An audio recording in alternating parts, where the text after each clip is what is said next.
Assalamualaikum warahmatullahi wabarakatuh. Innal hamdalillahi nahmaduhu wa nasta'inuhu wa nastaghfiruh wa na'udzu billahi min shururi anfusina wa min sayyiati a'malina man yahdihillahu fala mudilla lahu wa man yudlil fala hadiya lahu. Asyhadu an la ilaha illallah wahdahu la syarika lahu wa asyhadu anna Muhammadan 'abduhu wa rasuluhu la nabiyya wa la rasula ba'd. Qala ta'ala fi kitabihil karim, a'udzu billahi minasy syaithanir rajim. Bismillahirrahmanirrahim. Ya ayyuhalladzina amanu taqullaha haqqa tuqatih wa la tamutunna illa wa antum muslimun. Wa qala ta'ala fa'alhamaha fujuraha wa taqwaha qad aflaha man zakkaha wa qad khaba man dassaha. Wa qala Rasulullah sallallahu alaihi wasallam, ala inna fil jasadi mudghah fa idza saluhat saluhal jasadu kulluh wa idza fasadat fasadal jasadu kulluh ala wahiyal qalb. Amma ba'd. Bapak Ibu para jamaah pengajian Ahad Fajar yang dirahmati Allah Subhanahu wa taala, pada pagi hari yang mulia ini marilah kita bersyukur kepada Allah atas nikmat kesehatan, atas nikmat Islam, dan juga atas nikmat taufik dari Allah Subhanahu wa taala. Kenapa kita perlu bersyukur atas nikmat Islam yang sudah Allah Subhanahu wa taala berikan? Bahkan kita tiap pagi dan tiap petang diajarkan oleh Rasulullah sallallahu alaihi wasallam zikir yang berbunyi asbahna ala fitratil Islam.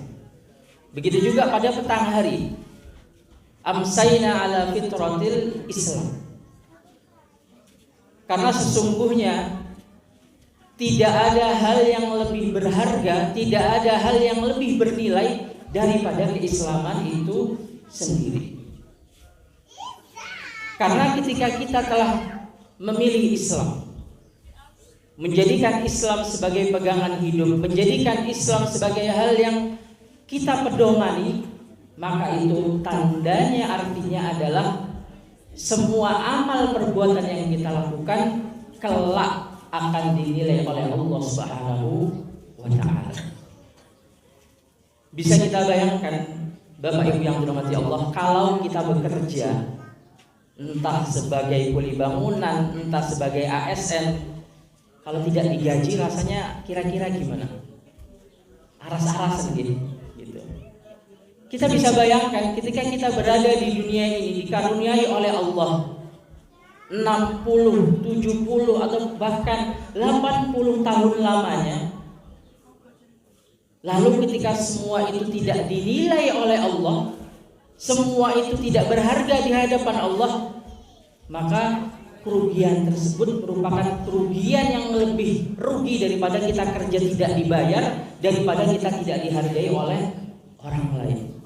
Oleh karena itu Allah menyebutkan di dalam surat Al-Kahfi, Qul hal nunabbi'ukum bil akhsarina a'mala.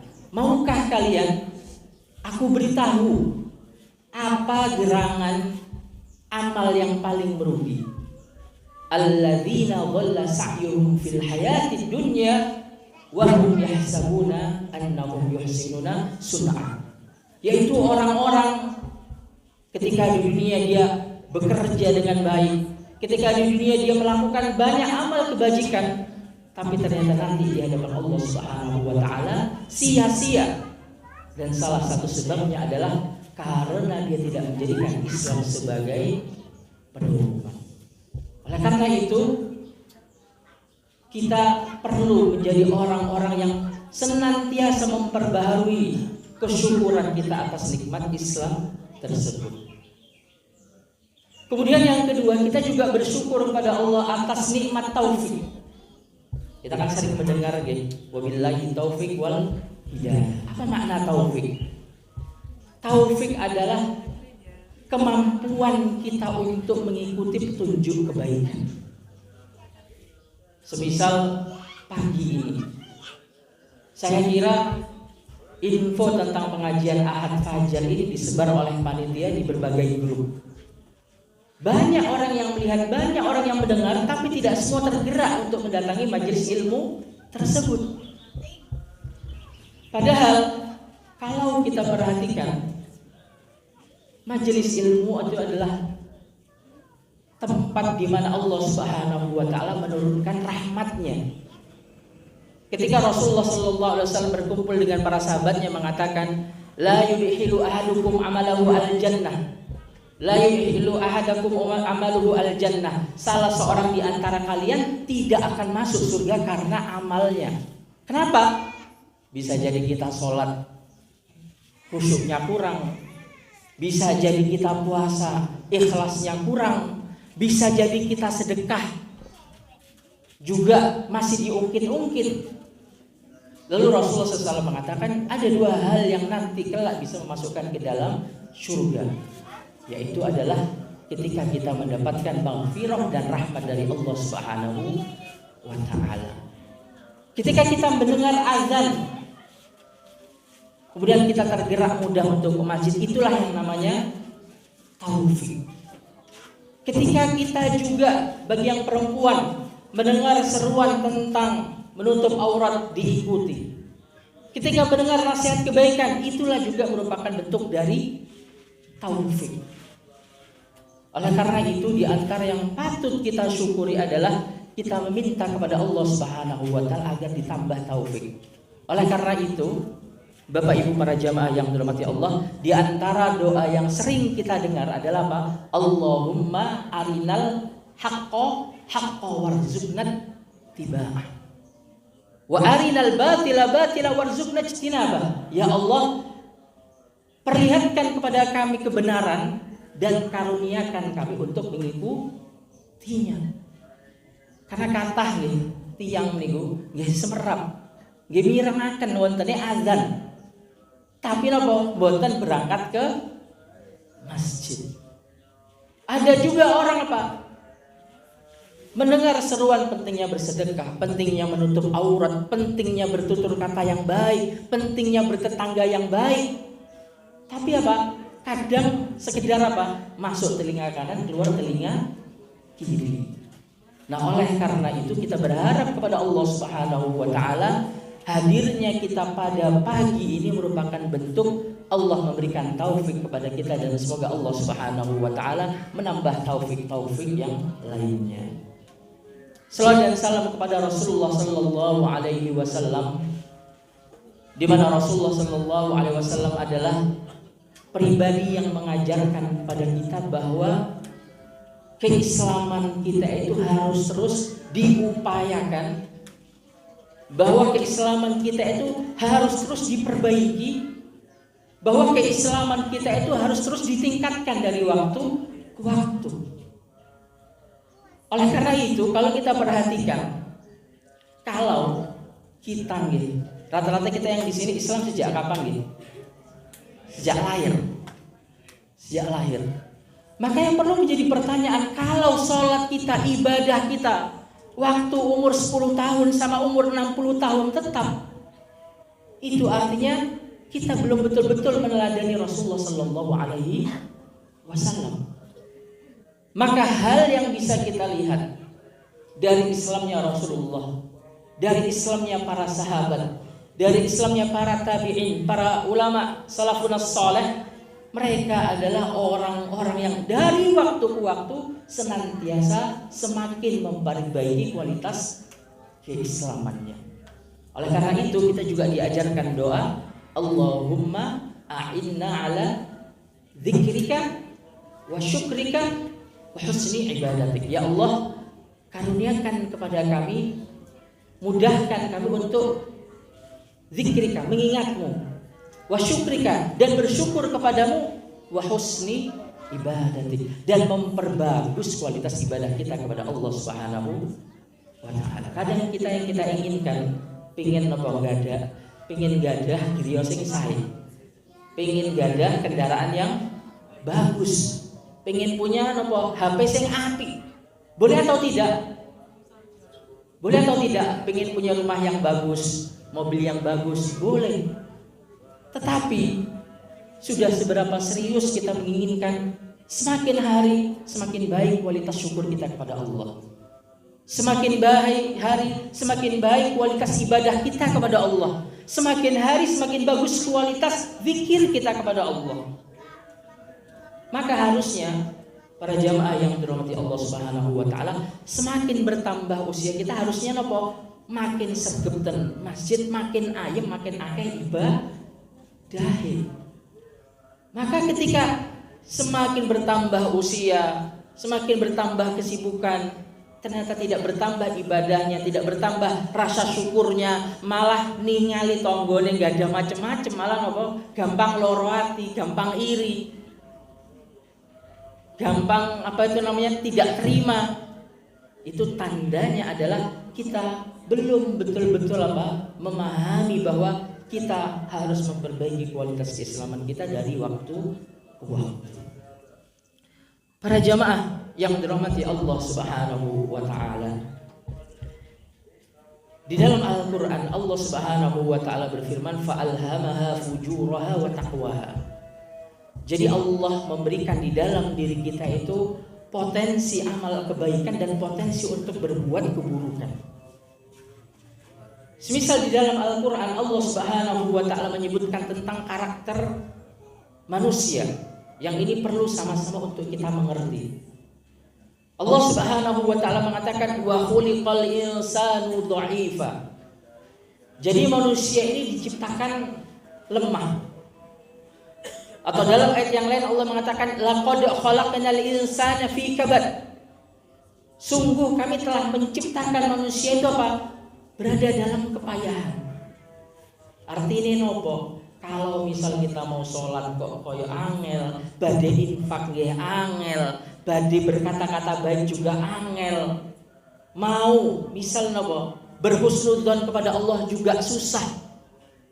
Itu merupakan tabiat dari manusia. Makanya kita perlu mengerti. Kita perlu tahu siapa diri kita ini. Dan cara terbaik untuk mengenal diri kita adalah kita melihat bagaimana Allah Subhanahu wa taala menceritakan tentang diri kita. Di dalam ayat yang lain Allah Subhanahu wa taala juga mengatakan innal insana khuliqa halu'a wa idza massahu syarru jazu'a wa idza massahul khairu manu'a. Jadi manusia ini diciptakan oleh Allah Subhanahu wa taala mudah mengeluh.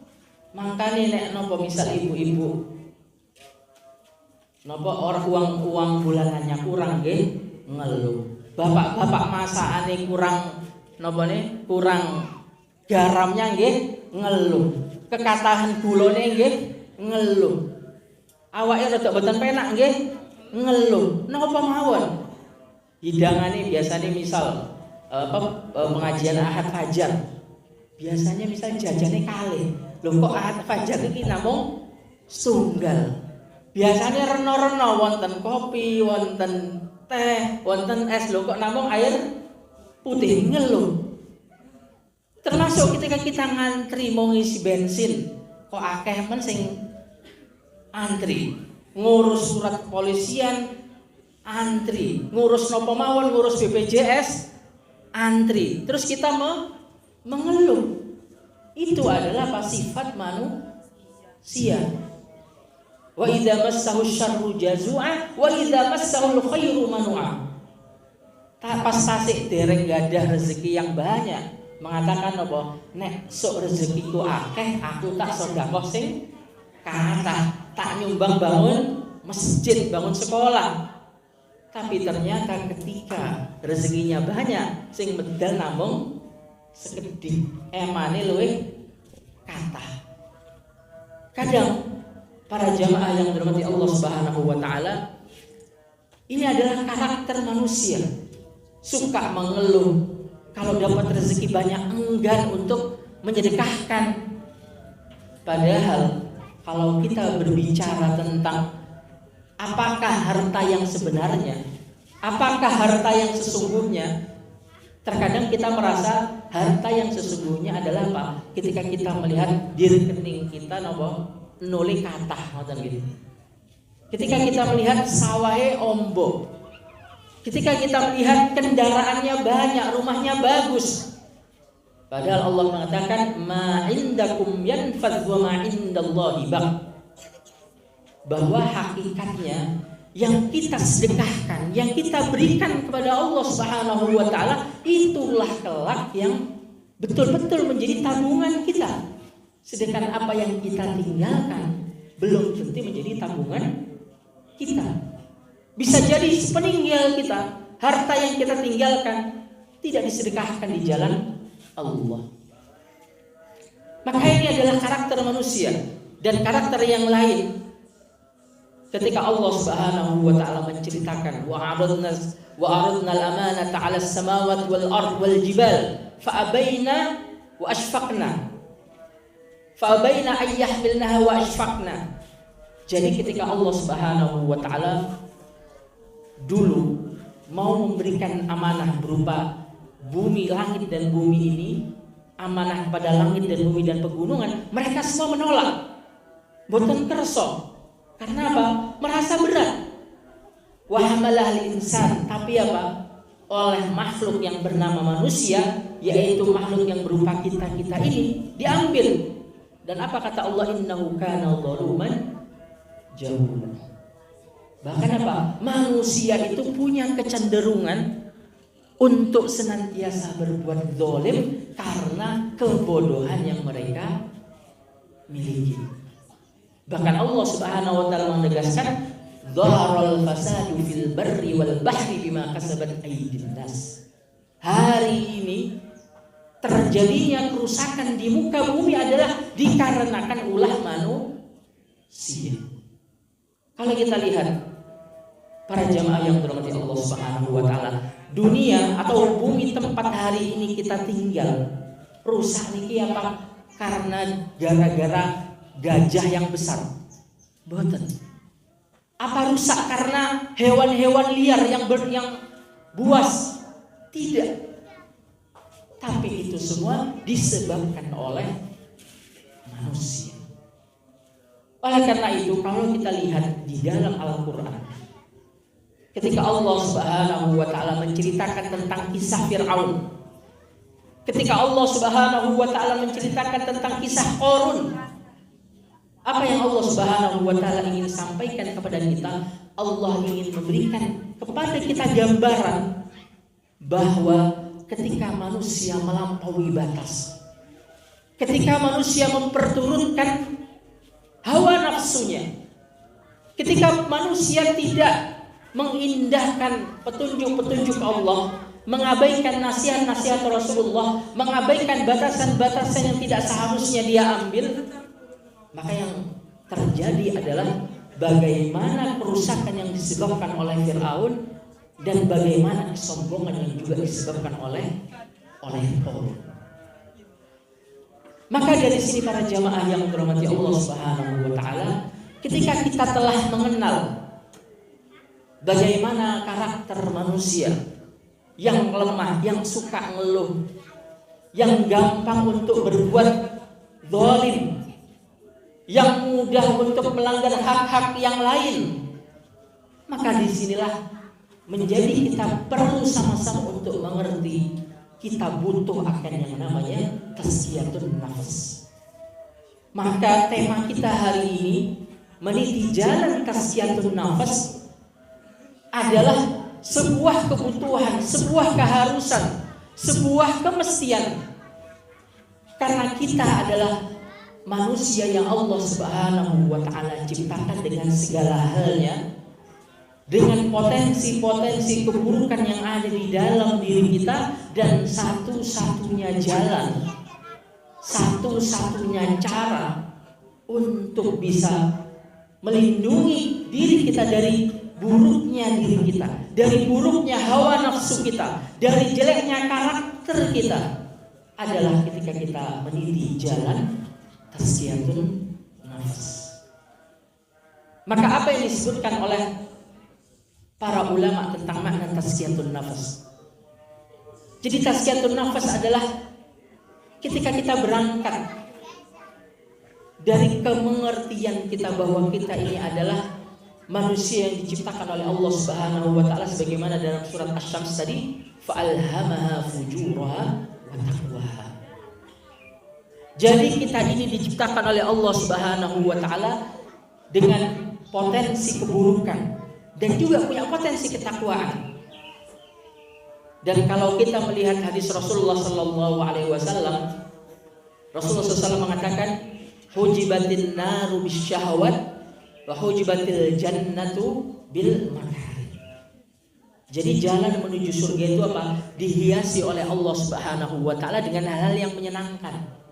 Makanya kalau kita melihat misal orang nopo berat ke masjid, berat melakukan ketaatan, berat melakukan kebaikan, berat untuk menjadi soleh.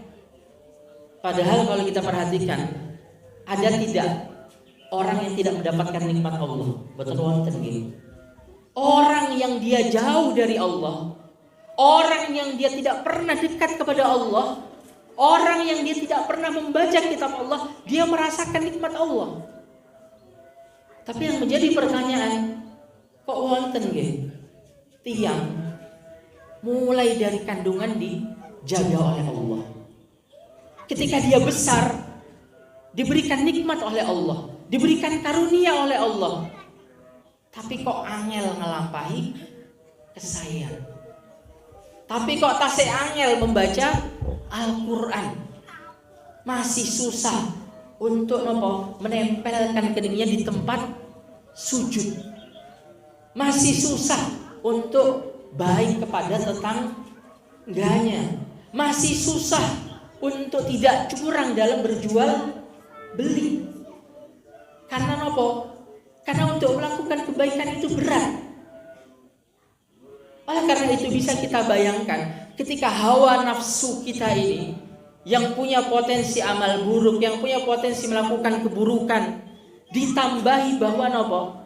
Ternyata melakukan keburukan itu nyaman dan melakukan kebaikan itu abot berat, maka yang terjadi adalah apa? Kita akan semakin jauh dari Allah Subhanahu wa taala. Maka para ulama memberikan makna, memberikan penjelasan, memberikan definisi bahwa tazkiyatun nafas adalah tathhirun nafas. Ketika kita membersihkan diri kita min radha'iliha, dari hal-hal yang buruk yang ada di dalam diri kita ini, wa taqlilu qaba'ihha, dan apa? Kita mempersedikit amal buruknya, mempersedikit hal-hal yang kurang baik. Kalau kita perhatikan para jamaah yang dirahmati Allah Subhanahu wa taala, disebutkan oleh para ulama bahwa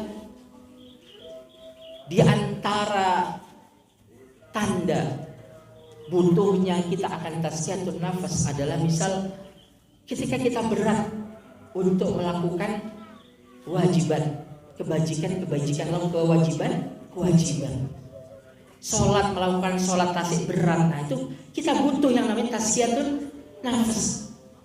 Kita masih susah berkata-kata yang baik, kita masih susah berbuat baik kepada istri kita, masih susah untuk menahan rasa marah, masih susah merasakan lezatnya ibadah.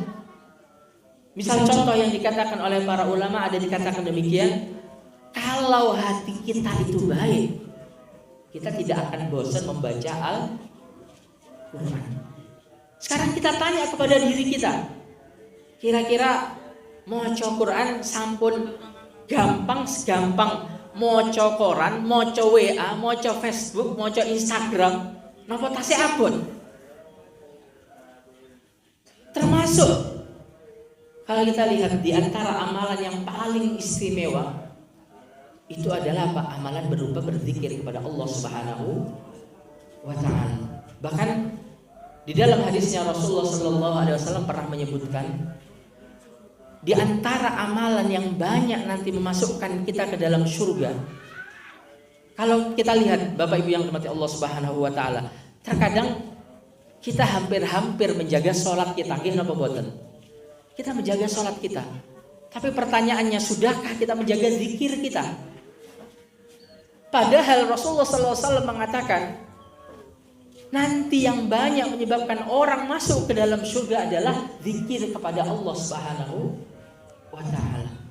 Misal contoh, di antara zikir yang diajarkan oleh Rasulullah SAW adalah kalimatani habibatani ilar rahman. Ada 2 kalimat yang begitu dicintai oleh Allah Subhanahu wa taala. Khafifatani 'alal lisan. Ringan diucapkan. Tsaqilatani fil mizan, tapi bisa memberatkan timbangan amal kebajikan. Nah, kalau saya tanya kepada kita semuanya, hari ini kan kita bekerja gitu. Bekerja, ada yang sebagai ASN wonten sing ke pasar, ada yang kerja sebagai ASN digaji 5 juta, 6 juta. Melebet pinten-pinten kalau kayak ASN itu 5 berarti 20 hari ya. Kalau saya ajukan pertanyaan, atau misal yang ke pasar, ten pasar napa wonten praine, mboten wonten nggih malahan nggih. Mumpun mboten wonten praine oleh napa hasilnya nggih mboten patek kathah lah ngoten. Kalau pertanyaannya saya balik, yang PNS misal gaji 5 juta melebet 20 hari. Purun apa mboten misal melebeti namung kalih dinten gajine 10 juta. Purun apa mboten? Purun. Kira-kira ASN-nya akan dilepas. Termasuk ibu-ibu yang jualan ke pasar sing sadean apa mawon. Biasa ke pasar 7 hari.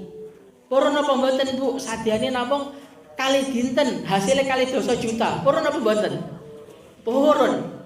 Kira-kira nek wonten penggawean kados ngoten itu, ASN ditinggalaken, sawahe ditinggal, pasare nggih ditinggal. Tapi ada penawaran dari Rasulullah Sallallahu Alaihi Wasallam yang lebih luar biasa daripada itu semuanya. Termasuk saya ingin tanya, kira-kira kalau ada pertanyaan, kita pengen masuk surga, ndamel ibadah sing nggawa wetu terus napa sregep, napa milih ibadah sing enteng tapi oleh surga Firdaus. Milih sing pundi kira-kira?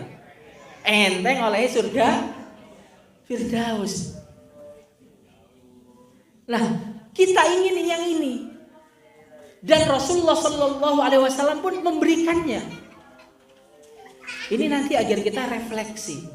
Kira-kira sudahkah kita memilih amal ibadah yang diberikan oleh Rasulullah sesuai dengan maunya hati kita? Rasulullah SAW mengatakan ada 2 kalimat, khafifatani 'alal lisan, ringan di lisan, tsaqilatani fil mizan, tapi apa? Bisa memberatkan timbangan amal kebaikan pada hari kiamat, bahkan bisa mengalahkan beratnya pahala sholat, bisa mengalahkan beratnya pahala zakat. Dan Rasulullah SAW mengatakan, subhanallah wa bihamdihi subhanallahil azim. Mengucapkan kalimat zikir subhanallah wa bihamdihi subhanallahil azim. Tapi yang menjadi pertanyaan para jamaah yang dirahmati Allah Subhanahu wa taala, sudah seberapa sering kita mengucapkan zikir ini? Sudah seberapa sering kita, misal contoh juga, banyak di antara kita nggih pengen napa? Pengen rezekine kathah, nggih napa mboten? Nggih. Kita itu keinginannya rezekine kathah, dosane ilang. Lha ngoten nggih, atine resik, nggih napa mboten? Ibadahe tentrem. Dan Rasulullah sallallahu alaihi wasallam, Allah Subhanahu wa taala pernah mengajarkan juga kita zikir. Ketika Allah Subhanahu wa taala mengatakan, "Faqul tastaghfiru innahu kana ghaffara." Mintalah kamu, beristighfarlah kamu kepada Allah, innahu kana ghaffara. Allah itu Maha Pengampun juga Maha Pengampun. Allah itu Bapak Ibu yang dirahmati Allah Subhanahu wa taala, begitu mengerti dengan kita. Kita ini kan sanes malaikat nggih. Kalau malaikat niku napa mboten pengen barang penak. Kita ini kan manusia tasik pengen barang penak. Lah ngoten nggih. Pengen mobil sing sae, pengen omah sing gedhi, pengen harta sing kathah, sawah sing ombo, kelambi sing apik, jilbab merek napa Ibu kalau jilbab sing sae? Ngoten. Ataupun yang bapak-bapak pengen apa? Pengen kantongnya kan tebel ngoten misal. Nah, artinya Allah Subhanahu wa taala mengerti kita. Jadi Allah ngasih kita satu amal ibadah yang kira-kira wis amal ibadah niki bukan hanya ada unsur akhiratnya, tapi unsur dunyane nggih kathah. Termasuk kita kalau berdoa Rabbana atina fid dunya hasanah wa fil akhirati hasanah. Kalau kita tanya pada diri kita jujur, hasanah yang banyak kita harapkan sing pundi? Sing tentunya napa sing akhirat. Kata-katanya pengen hasanah ten dunya. Nggih pengen ya Allah tentunya niki nggih penak paring sehat, rezeki ombo, anak sehat, pikiran nggih padang, omah nggih apik, pengen umrah benulan nggih saged kan begitu. Allah Subhanahu wa taala mengajarkan faqul tastaghfiru innahu kana ghaffara. Mintalah kepada aku istighfar karena Allah adalah Maha Pengampun. Yursilis samaa 'alaikum midrara. Allah akan apa? Menurunkan banyak rezeki dari langit. Wa yumdidukum bi amwali wa banina wa yaj'al lakum anhara. Kamu akan diberikan anak keturunan, hartamu akan dilipat gandakan, hatimu akan diterangkan, dimudahkan rezekimu. Tapi yang menjadi pertanyaan, seberapa sering kita istighfar kepada Allah Subhanahu wa taala? Padahal kalau kita pikir ini kurang luar biasa apa coba? Bahkan ada cerita seorang ulama, dikatakan di zaman para ulama salafun saleh, ada orang yang datang, kula niki sambat. Kok bojo kula ndak boten angel ditoto. Dinasihati apa? Istighfar. Sambat malih, panen iki kok boten lancar, istighfar. Tasih dereng gadah turunan, istighfar. Sadian kok macet, istighfar. Jadi istighfar ini dinasihatkan oleh para ulama tentang apapun masalahnya. Dan kalau kita bicara hal yang paling istimewa dari istighfar adalah bukan berupa pemberian duniawi itu tadi. Tapi hal yang paling istimewa dari istighfar adalah ketika dosa kita diampunkan oleh Allah Subhanahu wa taala. Apa doa kita? Misal contoh apa ya? Kepada orang yang sudah meninggal, Allahumma fir lil muslimina wal muslimat. Bahkan ketika orang meninggal, doa yang sama-sama kita baca adalah Allahumma fir lahu warhamhu wa'afihi wa'fu anhu. Artinya apa Bapak Ibu yang dirahmati Allah Subhanahu wa taala? Artinya bahwa istighfar ini adalah zikir yang begitu luar biasa. Tapi yang menjadi pertanyaan, kira-kira sehari berapa kali kita istighfar? Seberapa sering lisan kita melazimkan istighfar? Maka kalau kita melakukan ibadah masih belum nikmat, termasuk ketika kita melakukan ibadah, kita kalau ibadah kira-kira pas misal sholat, kira-kira sakit nikmati tiap gerakan atau purune kok imam iki kesuwen? Pingine ndang mantun, eling masakane, eling dodolane, eling sembarang kalire, atau termasuk kita membaca Al-Qur'an. Kita ketika membaca Al-Qur'an kadang apa? Kita pengen ndang mari napa menikmati bacaan. Maka kalau kita belum bisa merasakan nikmatnya sujud, belum bisa merasakan nikmatnya ibadah, belum bisa bertutur kata yang baik padahal itu wajib, belum bisa berkelakuan yang baik pada istri, pada anak padahal itu wajib. Termasuk mungkin untuk bapak-bapak adalah biasa yang suka marah-marah ini bapak apa ibu ya biasanya?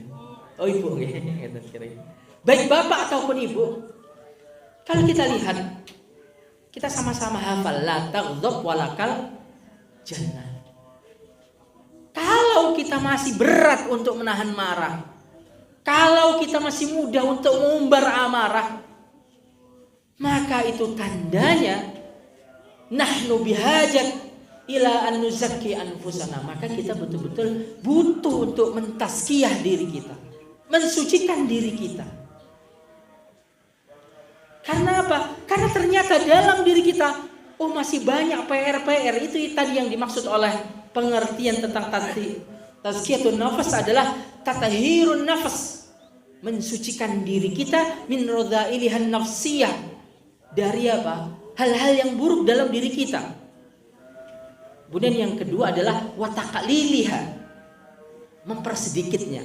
Nah, kira-kira kita yang sudah diberikan oleh Allah umur 40, 50, 60 tahun. Nah, kualitas marah kita panggah mawon tetap atau berkurang? Kualitas baiknya kita sama istri kita, baiknya lisan kita bertambah atau berkurang? Kalau tasik panggah mawon, tetap mawon. Bahkan kadang begini, ada istilah kadang demikian yang kita dengar. Tiang niku nek sampun sepah, sudah tua, biasanya angel diubah lawan niki keliru. Harusnya makin tua, makin baik adabnya. Loh, kenapa demikian Ustaz? Kalau dia bisa berpikir, masa iya? Semakin tua aku, artinya semakin banyak mendapatkan karunia Allah, semakin banyak mendapatkan nikmat Allah, semakin banyak mendapatkan rezeki Allah. Kita kalau tanya, kira-kira kita milih sehat sampai umur 40 apa sampai umur sakniki? Dia sampai umur sakniki, dan semua itu datang dari Allah. Kalau kita juga tanya kepada diri kita makan enak, tasik sakit minum kopi, pakai gula, makan sop, makan kari. Kira-kira kalau kita tanya kepada diri kita pengen nikmat itu sampai umur 34 bulan atau sampai hari ini? Sampai hari ini. Kita bisa bayangkan kalau kita, lidah kita ini, indera perasa kita ini boten sakit merasakan makanan berbagai macamnya, itu merupakan sebuah musibah. Dan yang kita harus garis bawahi, semua itu masih bisa kita rasakan adalah karena Allah Subhanahu wa ta'ala. Maka bagaimana mungkin kita mendapatkan nikmat sehat dari Allah, mendapatkan nikmat hidup dari Allah, mendapatkan nikmat nggak ada anak yang tumbuh baik, punya pekerjaan yang baik, itu juga karena Allah. Tapi kenapa kita membiarkan diri kita tidak mengurangi akhlak-akhlak yang buruk dalam diri kita? Termasuk juga min alamat, di antara tanda hati kita itu, diri kita itu butuh kepada tazkiyatun nafas adalah ketika kita masih mudah hasad sama orang. Tetonggone nggak ada mobil, iri. Koyoke oleh hasil pinjol paling ngoten nggih. Koyoke hasil ngutang. Wis koyoke gara-gara napa? Utange dereng disauri mangkane saged nggak ada sing kados ngoten iku. Kalau hati kita juga masih iri, masih dendam, padahal kalau kita perhatikan, Bapak Ibu yang dirahmati Allah Subhanahu wa taala, ketika Allah Subhanahu wa taala pun misal menyebutkan satu hasad saja, kalau kita perhatikan, Rasulullah sallallahu alaihi wasallam bersabda, "Iyyakum wal hasad."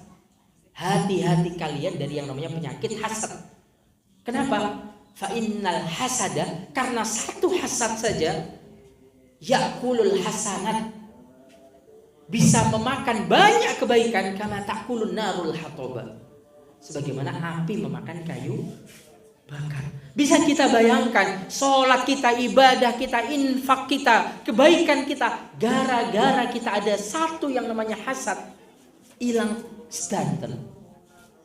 Makanya Rasulullah SAW, kalau kita perhatikan, Ustadz apa benar demikian? Kok bisa?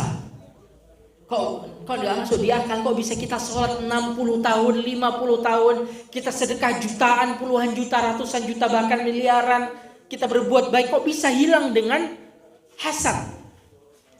Rasulullah SAW bahkan dalam hadis yang lain menyebutkan, ya'ti yaumal qiyamah, nanti hari kiamat itu wonten tiang yang datang pada hari kiamat bisolatin, dengan pahala sholatnya, wasiyamin dengan pahala zakatnya, wazakatin dengan pahala zakatnya. Tapi semua itu hilang. Dan kalau kita garis bawahi di antara sebabnya dikarenakan penyakit yang namanya penyakit hati. Maka para jamaah Bapak Ibu yang dirahmati Allah Subhanahu wa taala, ketika kita butuh untuk mentazkiyatun nafas diri kita, mensucikan diri kita, mengurangi hal yang buruk dari diri kita. Karena apa? Karena dengan tazkiyatun nafas lah cara kita menjaga ibarat nopo, amal kita ini tetap utuh. Amal kita ini tidak hilang. Oleh karena itu, mentazkiyatun nafas diri kita dilanjutkan dalam pengertiannya tadi. Jadi tazkiyatun nafas itu adalah ketika kita membersihkan dari yang buruk, mengurangi hal-hal yang buruk. Kemudian apa? Kemudian kita sempurnakan bimakarimil akhlak. Disempurnakan dengan akhlak-akhlak yang baik. Maka kita bisa perhatikan para jamaah yang dirahmati Allah Subhanahu wa taala. Ketika kita senantiasa mentazkiyatun nafs diri kita, mensucikan diri kita, memperbaiki diri kita dari waktu ke waktu, nah inilah yang akan menjadikan kita sebagai hamba-hamba, sebagai pribadi-pribadi yang senantiasa terjaga lisannya, yang senantiasa terjaga pribadinya, yang senantiasa terjaga anggota tubuhnya.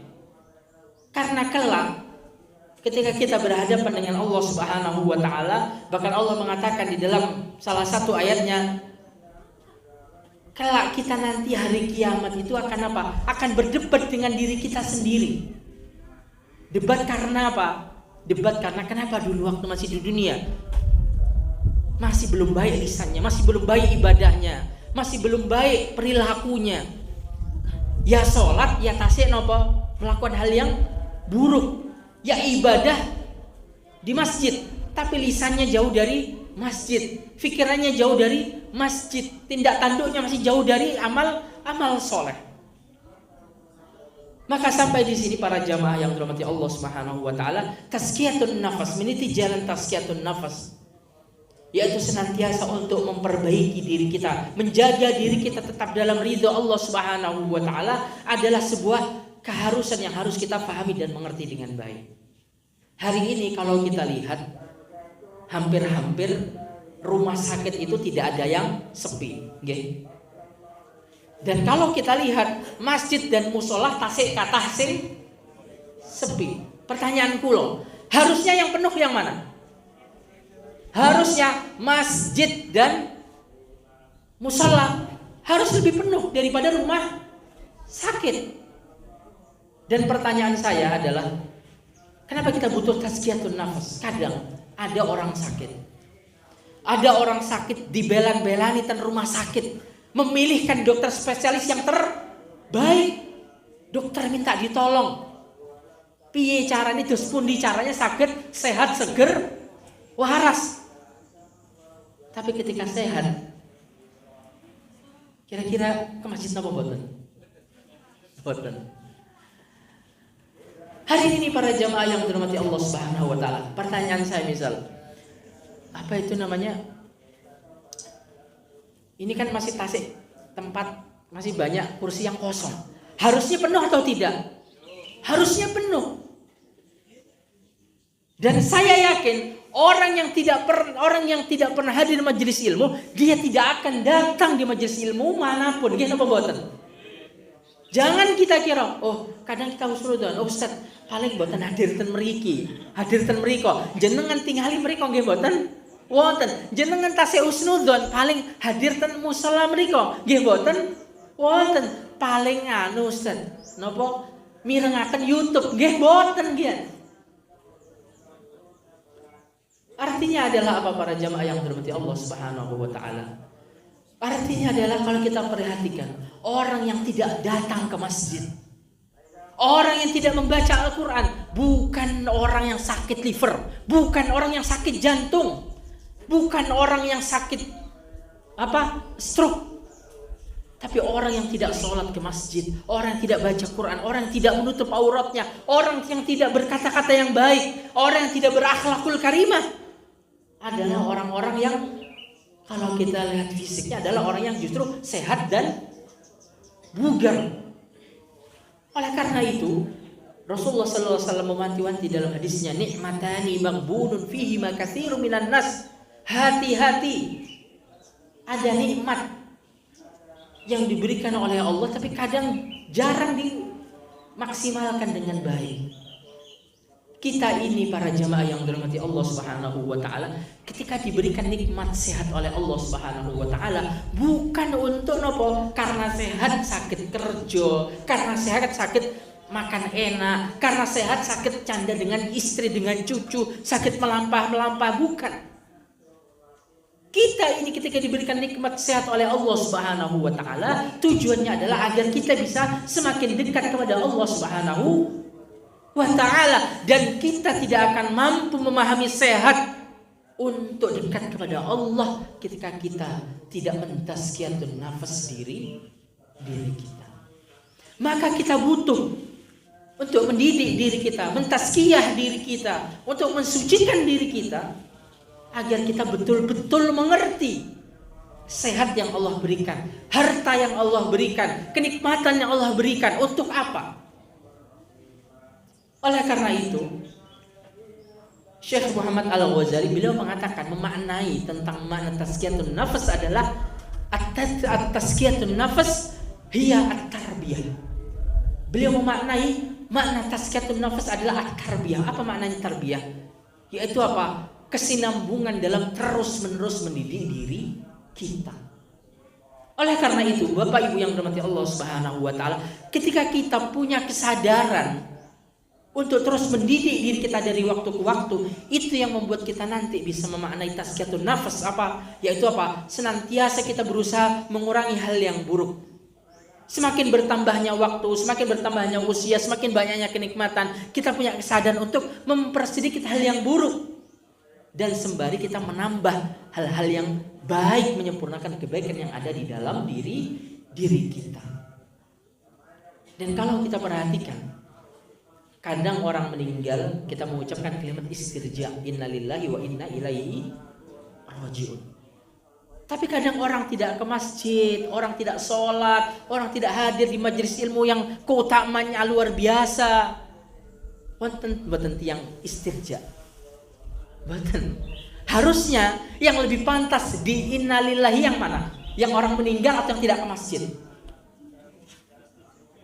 Yang lebih pantas di innalillahi adalah yang tidak datang ke masjid, yang tidak sholat, yang tidak hadir di majelis ilmu. Karena apa?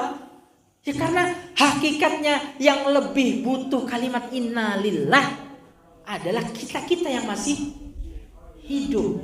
Oleh karena itu ada sebuah kisah dari Sufyan Ats-Tsauri.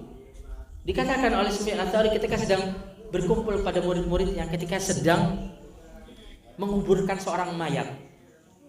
Ketika itu para muridnya mengatakan, niki wong niki nek misal tangi bangun dari kuburnya, pasti ya menapa kira-kira? Dia akan apa? Akan sholat, sergap, ibadah, sedekah sing kata nyuwun pangapuroten tiang-tiang yang pernah dia lukai.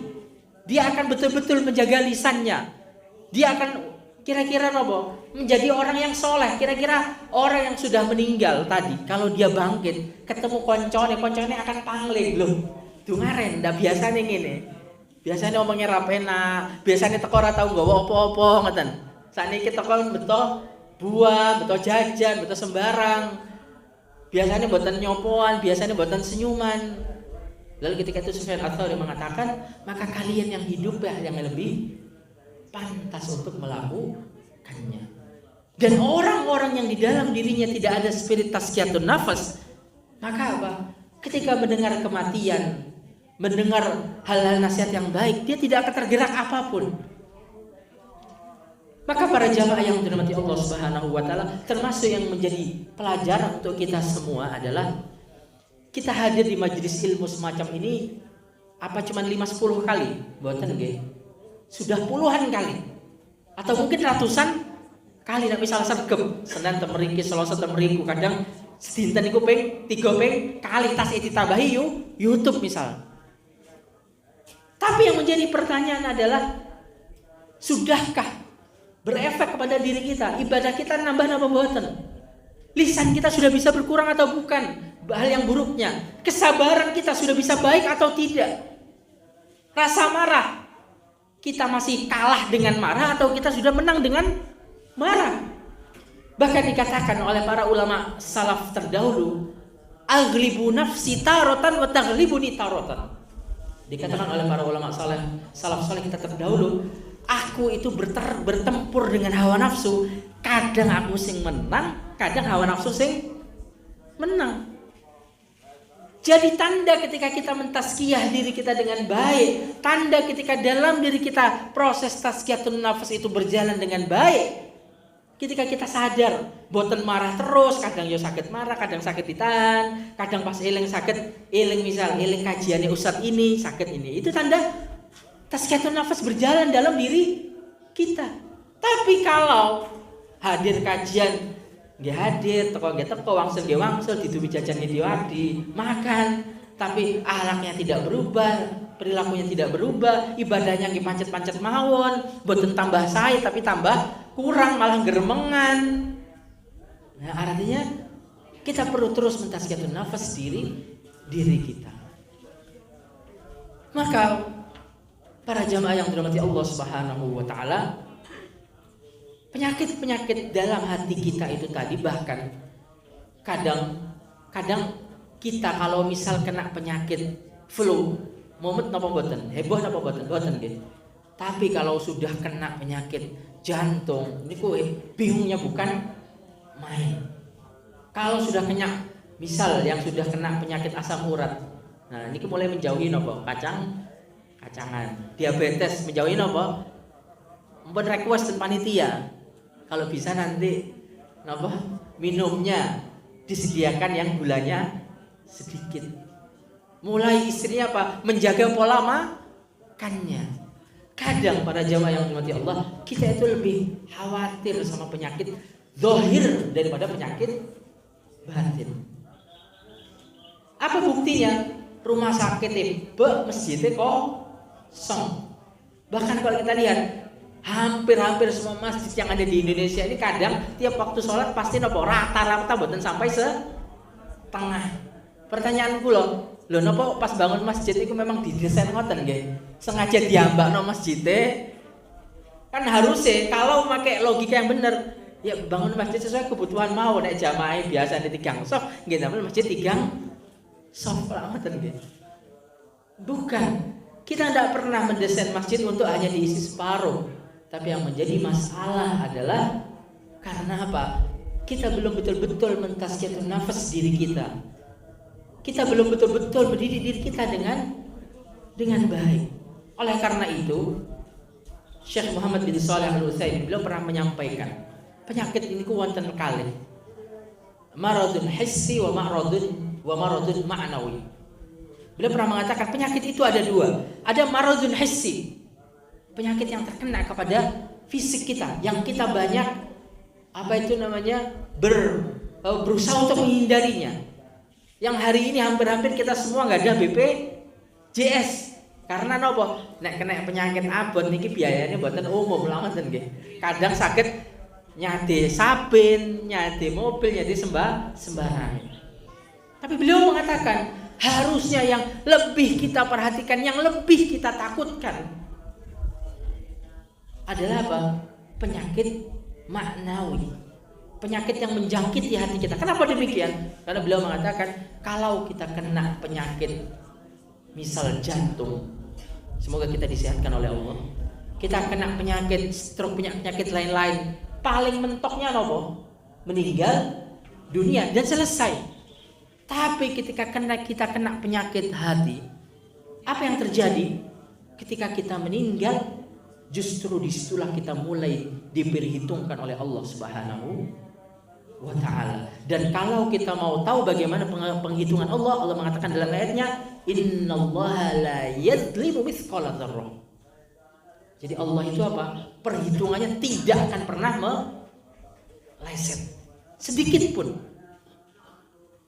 Allah tidak akan pernah sedikit pun meleset perhitungannya. Apa artinya? Ketika kita misal ada orang itu ketika masa mudanya dia melakukan keburukan, melakukan kejelekan dan dia abai dengan itu. Tapi ketika orang senantiasa memuhasabahi dirinya, itu yang akan membuat dia apa? Untuk betul-betul berhati-hati. Jadi tazkiyatun nafas mengajarkan kita di kehidupan yang Allah Subhanahu wa taala berikan apa? Jadi tazkiyatun nafas itu mengajarkan kita untuk memiliki kualitas hidup yang berkualitas. Menjadi muslim yang berkualitas dengan ibadahnya, menjadi muslim yang berkualitas dengan amalnya, menjadi muslim yang berkualitas dengan perilakunya. Dan Allah Subhanahu wa taala pun juga menyebutkan di dalam ayatnya agar kita sama-sama mengerti tentang tentang istimewanya tazkiyatun nafas. Allah menyebutkan walaula fadlullahi wa rahmatuh.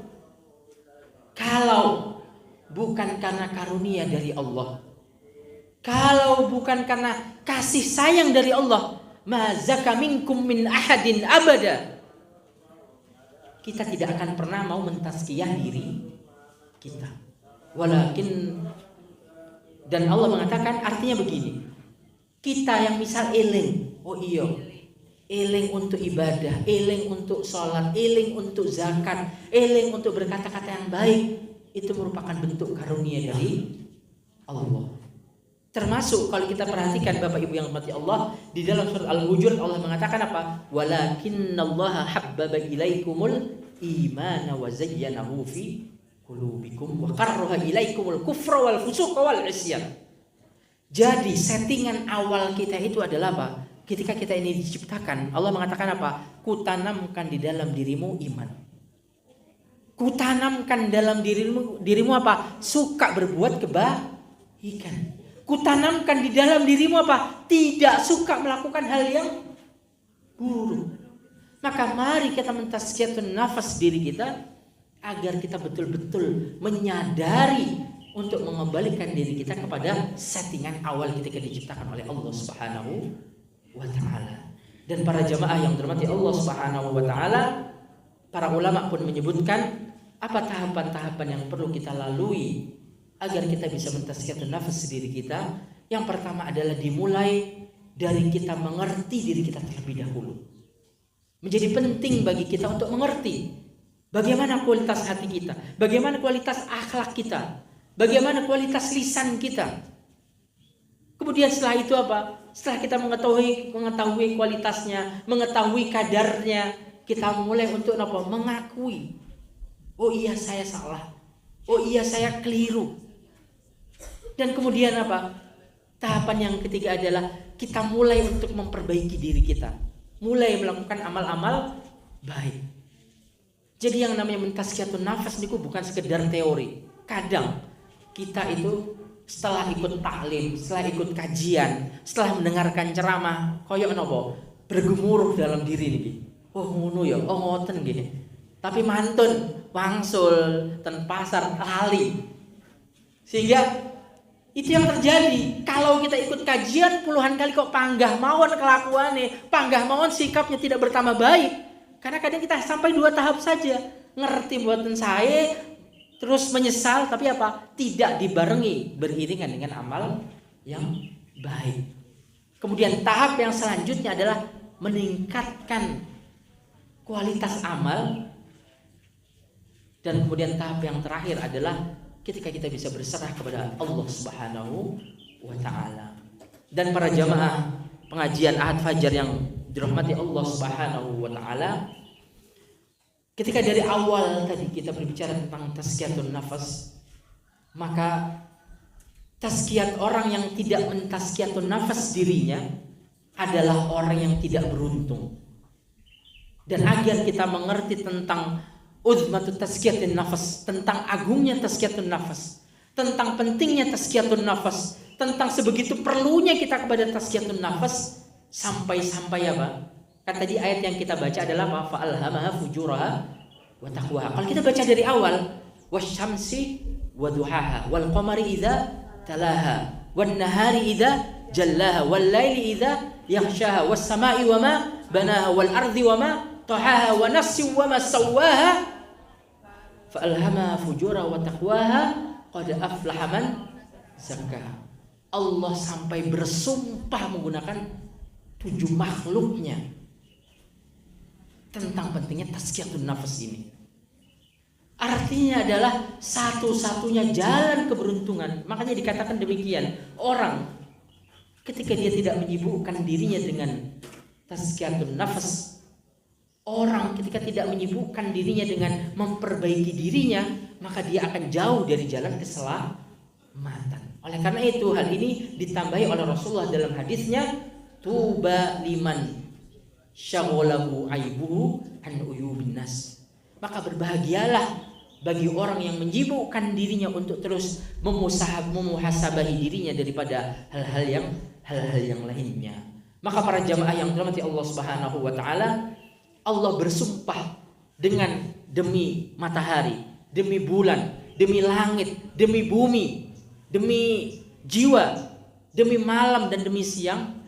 Ini menunjukkan tentang apa? Dan kalau kita perhatikan, Allah tidak ada bersumpah di dalam Al-Quran yang lebih banyak daripada ketika Allah Subhanahu wa ta'ala bersumpah sebelum Allah Subhanahu wa ta'ala mengatakan qad aflaha man zakkaha wa qad khaba man dassaha. Semoga Allah Subhanahu wa ta'ala di Ahad Fajar ini, di momen taklim kita pada kali ini, kita dijadikan oleh orang-orang yang Allah Subhanahu wa ta'ala mudahkan untuk senantiasa melakukan tazkiyatun nafas diri kita. Sebagaimana yang dikatakan oleh Syekh Muhammad Al-Ghazali tadi ketika beliau mengatakan at-tazkiyah hiya tarbiyah, beliau mengatakan kullu ummatin la turabba la khaira fiha. Setiap orang, setiap pribadi ketika dia tidak punya kesadaran untuk terus-menerus mendidik dirinya, maka tidak ada kebaikan dalam dirinya. Karena yang kita harapkan ketika kita terus mentazkiyah diri kita, mensucikan diri kita, yang kita harapkan adalah kelak kita punya kesudahan yang baik, kita punya akhir yang baik. Kita ingin diwafatkan oleh Allah Subhanahu wa ta'ala, ditutup episode kehidupan kita ini dengan husnul khotimah. Karena Rasulullah SAW mengatakan khairul umuri khawatimuha, bahwa sebaik-baik perkara adalah penutupnya. Semoga Allah Subhanahu wa ta'ala menjadikan kita orang-orang yang senantiasa dijaga hatinya, dihindarkan diri kita dari berbuat lalai, dari berbuat yang buruk, dan didekatkan kepada Allah Subhanahu wa ta'ala. Wabillahi taufiq wal hidayah wal ridha wal inayah. Wassalamu alaikum warahmatullahi wabarakatuh.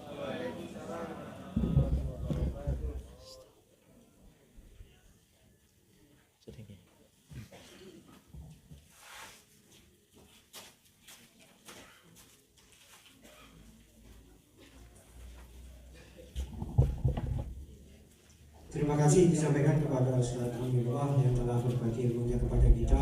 Semoga apa yang beliau sampaikan dapat menginspirasi dalam kehidupan kita sehari-hari. Akhirnya marilah kita tutup akhir pengajian Ahad Fajar ini dengan baca alhamdulillah bersama-sama. Terima kasih. Untuk edisi bulan depan akan diisi oleh Letkol Ustaz Enjam Joeni dari Surabaya. Terima kasih. Assalamualaikum warahmatullahi wabarakatuh.